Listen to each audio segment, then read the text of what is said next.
Hey there friends, it's Paul and welcome to another video, and today we will be customizing Elico Aquas, and the plan for this project will be to give my take on his anime colors with a couple of metallic Gundam markers to give the illusion that this Bakugan has shiny and vibrant scales around its body. We'll be using a color combination that I think will look really awesome in the end result, so without further ado, let's go to the colors we will be using for this custom Bakugan. Okay, so first up we'll be using this metallic blue Gundam marker to paint Elico's chest area as well as the back section of his arms. Then we'll use the metallic purple to paint his face and feet. Then we'll use this other metallic blue, which is a slightly lighter tone, and we'll mix it with a bit of green for Elico's belt. Then we'll use the metallic silver to paint his claws and head details, and finally we'll use the red Gundam marker to repaint Elico's eye.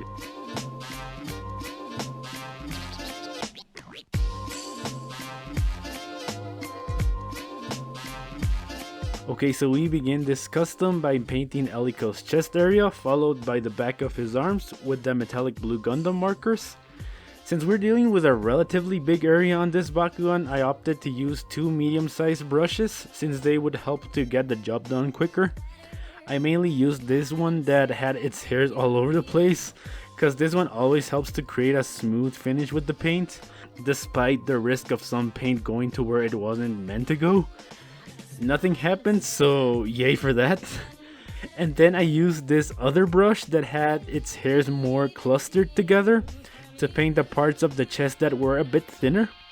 Here I painted the entire area, waited for about 15 minutes for it to dry, and then I applied a second coat of paint.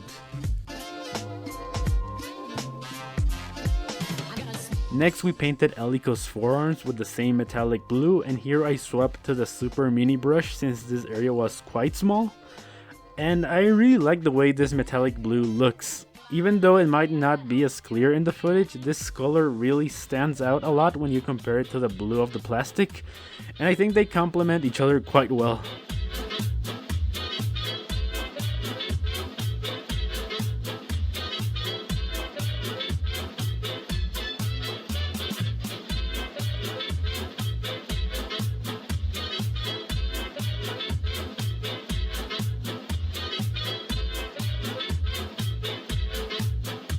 Afterwards, we painted what I'd call Elico's belt, and here I took the second metallic blue Gundam marker and mixed it with a bit of metallic green. Once again, I used the super mini brush and applied the classic light taps of paint technique to cover the details on this area. And here one thing to note is that sometimes when you apply this technique on areas of similar size to Elico's belt or ones that are bigger, slightly thicker layers of paint will be made. So I recommend that after painting them in, leave the figure to dry for half an hour.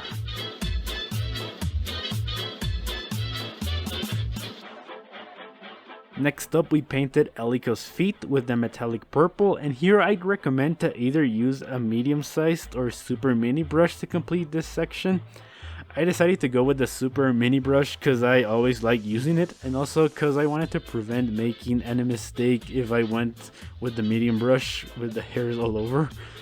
And here I applied a full coat of paint, let it dry for 15 minutes, and then applied a second one.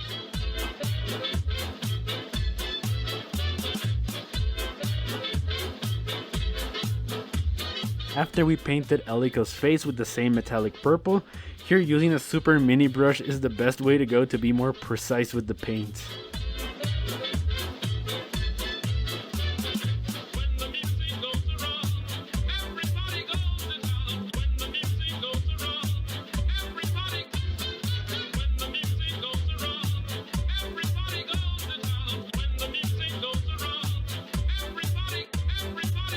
Okay, after that we painted Elico's eyes, and this was probably the scariest part of the entire custom, cause I mean those eyes are so tiny, so if I messed up this area the lovely red paint would go onto his face and it would have been a total disaster. While painting this area I was basically saying to myself, don't up. And I was lucky on the first eye cause I only applied a light tap of paint and it got covered completely with the paint, but the second one took a bit more time, but it all went well, so that's good. And we painted the silver details on Elico's head, and this part was thankfully easy, mainly thanks to the super mini brush.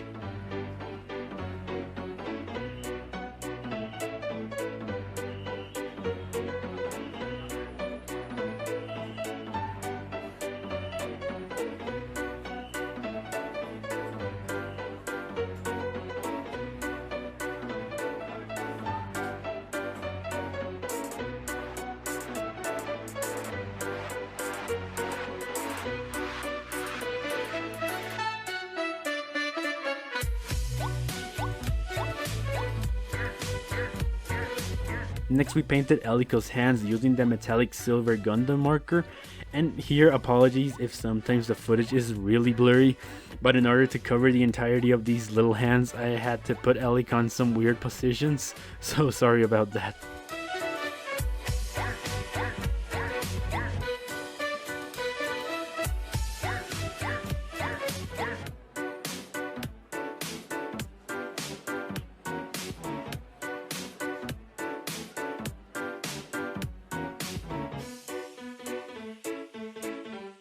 And to almost finish this custom, we painted Elico's claws again with the metallic silver.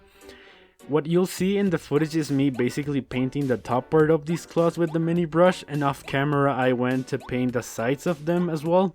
I wasn't able to record that because I had to be super close to complete those parts.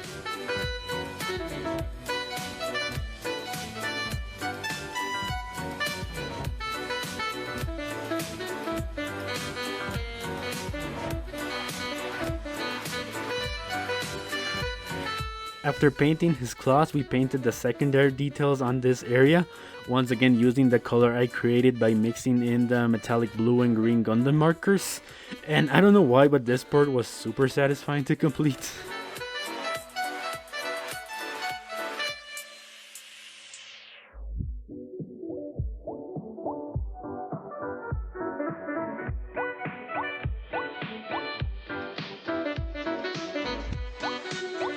And to finalize the custom, we painted the little detail on the back side of Elico's head. Here we once again used a new color I made, and I apologize again because the footage is blurry, but it was a bit difficult to paint and keep Elico's head in focus here. However, I once again used the light taps of paint technique here, as it helps to spread the paint quickly, and yep, we're pretty much done with this project.